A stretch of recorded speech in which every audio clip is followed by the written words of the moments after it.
विशाल से विशाल हानियां होती जा रही। कौन कौन सी हानियां होती जा रही है पिताश्री? ये हानियां हुई पुत्र, एक धर्म नाम का पानरातल हमारे सोने की लंका में आग लगाकर चला गया पुत्र, आग लगाकर। और कौन सी हानि हुई है पिताश्री? और दूसरी हानियां हुई पुत्र, तुम्हारे समान तुम्हारे अक्षय कुमार रणस्थल में संहार दिया गया। और कौन सी हानि हुई है पिताश्री? और तीसरी हानियां हुई पुत्र, हमारे समान हमारे भारत को भगाने रणस्थल में संहार दिया गया। ये सब देखते हुए लंका में शांति, कैसी शांति पुत्र, कैसी। नहीं पिताश्री नहीं, उन तपसी बच्चों ने मेरे पिताश्री का संहार कर दिया, शायद वो नहीं जानते हैं पिताश्री। और अब मैं वह हूँ नागा फांस द्वारा जकड़ा था जिसने कपिगढ़ को।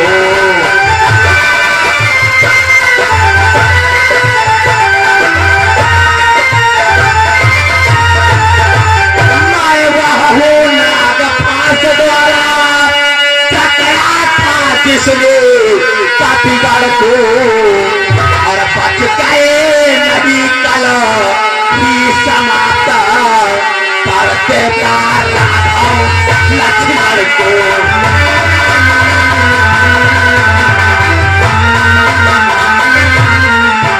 बच गए नहीं कल ही समाप्त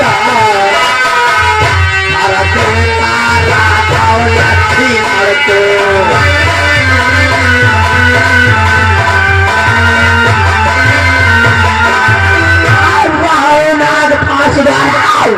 जकड़ा था दूसरे कपिगढ़ को, बच गए नहीं कल ही समाप्त कर देता राघव लक्ष्मण को।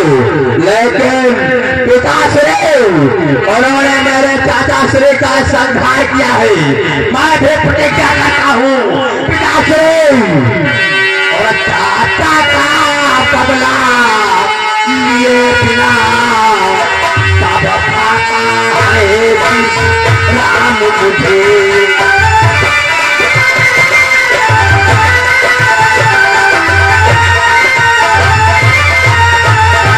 चाचा का बदला लिए बिना तब पाता है राम मुझे। और जब तक विजय पाकर आऊं तब तक जल पान राम मुझे।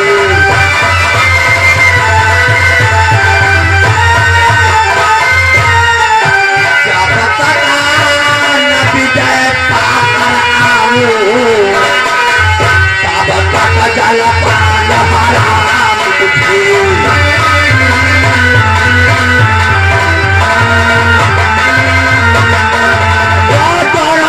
बच्चे मेरे चाचाश्री का संहार कर दिया, तो मैं भी प्रतिज्ञा करता हूँ मैं जब तक चाचाश्री के प्रसोद का बदला नहीं चुकाऊंगा तब तक जलपान हराम है पिताश्री।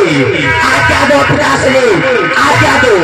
अभी जाकर के उन दोनों तापसी बच्चों का शेष काट की और आपके चरणों में लाऊंगा।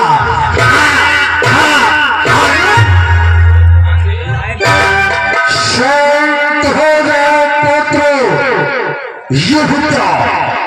युद्ध की तैयारी। बिल्कुल पिताश्री, युद्ध की तैयारी बिल्कुल। नहीं पुत्र, जरा सोचो और विचार करो पुत्र। एक बार तुमने आज तक बच्चे को मूर्छावान किया है और मूर्छा से पुनः जागृत हो गया पुत्र। अरे देवता इंद्रदेव, जब ब्रह्मा की दी हुई शक्ति और बच्चों के आगे नाकाम हो गई तो तुम्हारी शक्तियां नहीं चलेगी। बेटा इंद्रदेव, पिताश्री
संघारा गया तो तुम्हारी शक्तियां नहीं चलेगी पुत्र।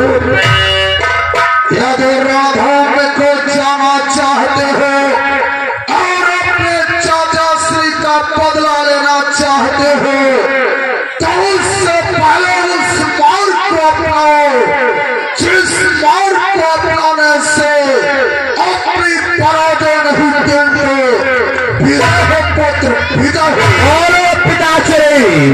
आखिर काल सा मार्ग है जिसको अपनाने से अपनी पराजय नहीं किंतु विजय होगी। तत्काल प्रकट करो पिताश्री। और कौन सा मार्ग है लोग ध्यान देकर के स्मरण करो पुत्र। बोलो पिताश्री।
वरदान देगी तो कौन सा वरदान मांगोगे पुत्र?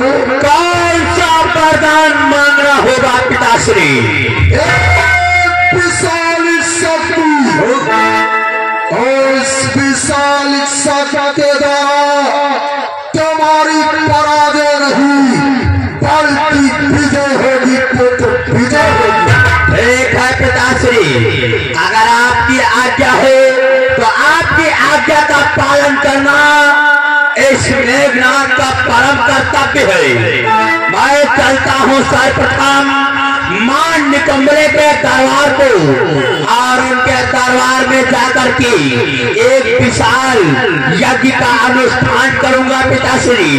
और जिस समय माता रानी प्रसन्न हो जाएगी तो आपके कथनानुसार माता रानी से वरदान को प्राप्त करूंगा, और उसके तलोपरांत अपने विजय होगी पिताश्री। पुत्र ध्यान रखना, बहुत सावधानी से यज्ञ करना। यदि यज्ञ में अपनी सफलता प्राप्त करोगे, जिस समय यज्ञ से रथ निकलेगा, यदि तुम उस विशाल शक्ति को प्राप्त कर लिया तो इस संसार के मठ में तुम्हें मारने वाला कोई पैदा नहीं हुआ है।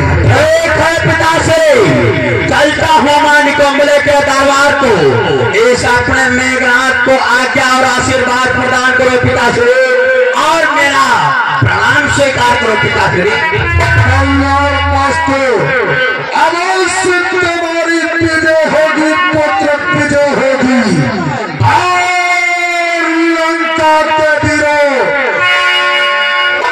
महाराज तुम भी हमारे पुत्र इंद्रजीत के साथ साथ जाओ और मां को प्रसन्न करो। ऐसी आज्ञा जाओ। द्वारपाल, कहो मेरे लाल।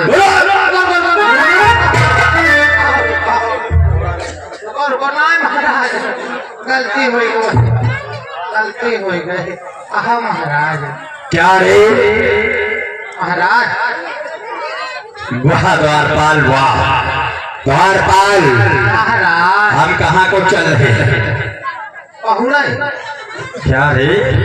कहाँ चल रहे हो?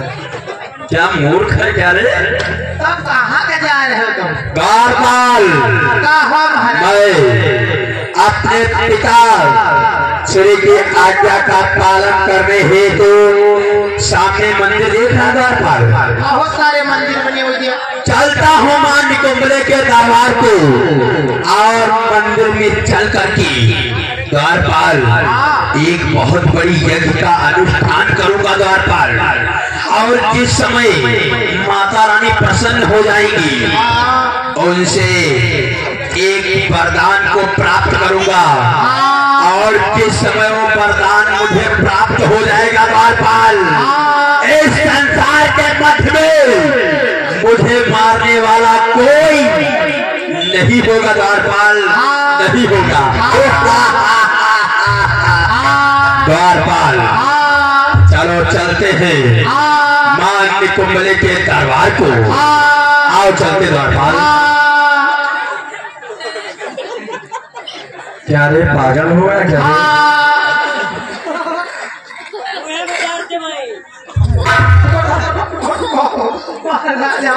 हम एकाग्रता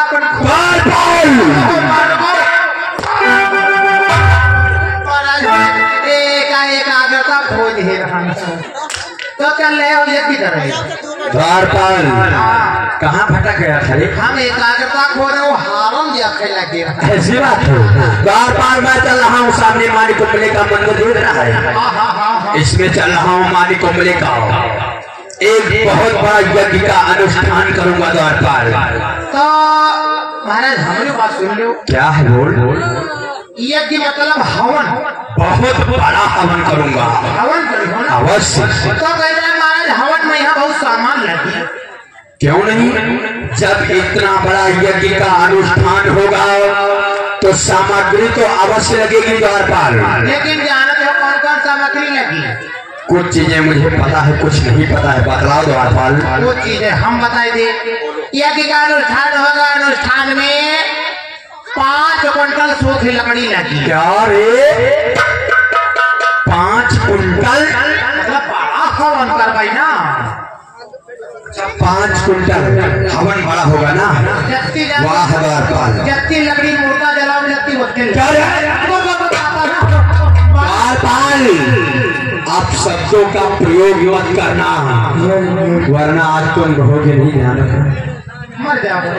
बहुत मारेंगे महाराज, मतलब 6 हवन का किलो 2 किलो लकड़ी तनुक सारा लगी है। 5 क्विंटल लकड़ी लगेगा तो विशाल हवन तो लगेगा। मोर कहीं के मुर्दे सूर्य का क्या नाम लेता है? एक बात है नहीं, आप शब्दों का प्रयोग नहीं द्वारपाल। और महाराज, ठीक है, 2-4 कुंटल लकड़ी की व्यवस्था अवश्य हो जाएगी। और बताओ क्या लाना है? और महाराज याची रहू लगी। और क्या लगेगा द्वारपाल? एक हरा बांस लगी। क्या हरा बांस? हाँ, वो क्या क्या? महाराज हरा बांस क्या झंडा बनाईबा। द्वारपाल बहुत होशियार है द्वारपाल। और महाराज याची रहू लगी। हवन बनेगा तो उसमें झंडा जो गड़ेगा वो बिल्कुल। और द्वारपाल क्या लगेगा? और महाराज 5 मीटर सफेद कपड़ा। क्या ये? सफेद कपड़ा नहीं क्या है बदला। यज्ञ की तैयारी कर रहा है, किसकी तैयारी कर रहा है? अरे मूर्ख, यज्ञ की तैयारी है, यज्ञ की। 5 मीटर सफेद कपड़ा? हाँ, क्या होगा रे? ओहो, तुमका नहीं मालूम है तुम यार महाराज। 5 मीटर सफेद कपड़ा झंडा बनाया जाते हैं तूल वाले लाल कपड़ा से में। तो लाल कपड़ा का नाम नहीं लिया रे? अरे तो के पूछ में है उजल कपड़ा नहीं लगा झंडा में। 5 मीटर लगेगा? अरे तो 2-3 सा झंडा झंडी बनेगा तो 5 मीटर का बहुत भया लग जाएगा द्वारपाल। और महाराज याद की रहू लगी। और क्या लगेगा? एक वतना बड़ा मलावा लगी। क्या रे? मलवा? वो है कछई। उसका क्या काम रे? अरे महाराज, कोई कछई क्या हम गोबर से लकीरें बना कलसा बनाएगा। वाह द्वारपाल वाह, बहुत होशियार है। यानी यज्ञ में किसी प्रकार की कमी नहीं होनी चाहिए। तुरंत देवी मैया प्रसन्न। क्यों नहीं? तुमका मौत कहती है। जमाना फंस जाते हम का करे। आपके रहू जरूरी चीज है, भूल गए नहीं। आपकी रहू लगी महाराज? कौन सी? आपकी रहू लगी कि लमसम 94 या 96 किलो शक्कर लगी। 94, 96? हाँ, इतनी शक्कर क्या करेगा रे? वो लकड़ी जैसे होती गिरी भाई, तो जब हवन चल हो जैसे ना चली तो हम शक्कर झाँक। अरे मूर्ख, कहीं के उसमें हवन सामग्री पड़ती है रे मूर्ख। अरे वाह, समझ लो। तो शक्कर का नाम ले रहा है। अब महाराज मान चलो तुम 7-8 किलो देसी घी लगी। घी? हाँ, वो क्या होगा रे? जितना छत्ता पर लगावा जाती है। मतलब हाय बात है, लकड़ी नहीं जली है तो घी डालत हर जलाई माँ। द्वारपाल, हाँ, मैंने तुमको पहले ही बताया है, अब शब्दों का प्रयोग मत करो।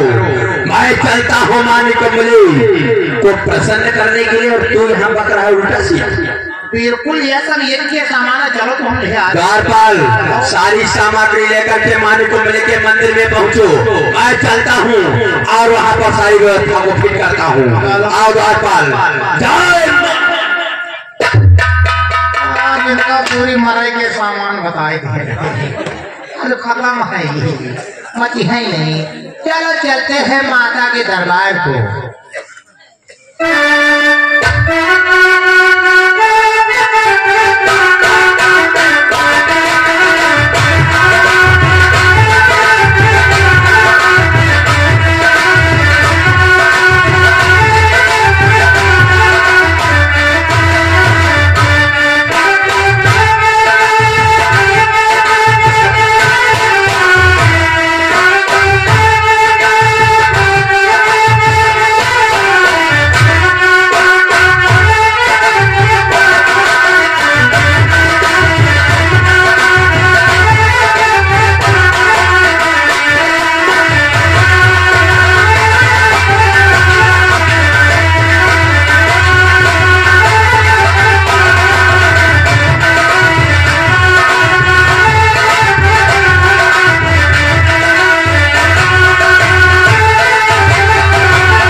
द्वारपाल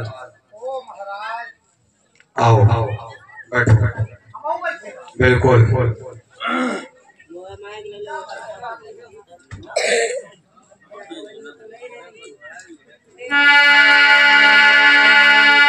द्वारपाल, यज्ञ के कुछ नियम है, सर्वप्रथम समझ लो। बिल्कुल, और यज्ञ में व्यवधान मत डालना द्वारपाल। किसी प्रकार की गलती नहीं होनी चाहिए और यज्ञ में किसी प्रकार का व्यवधान नहीं पड़ना चाहिए द्वारपाल। किसी प्रकार की गलती मत करना द्वारपाल। देखो नियम नंबर 1, सर्वप्रथम स्नान करके आए। वाह द्वारपाल, देखो द्वारपाल, जिस समय हम मंत्रों का उच्चारण करेंगे और इसमें हम आहुतियां डालेंगे, जिस प्रकार मैं बोलूं उसी प्रकार तुमको भी बोलना है और मंत्रों का उच्चारण करना है, साथ में इसमें आहुतियां भी डालनी है। जैसे जैसे आप बोलोगे वैसे वैसे मुझे अभी करना है। बिल्कुल, जो मैं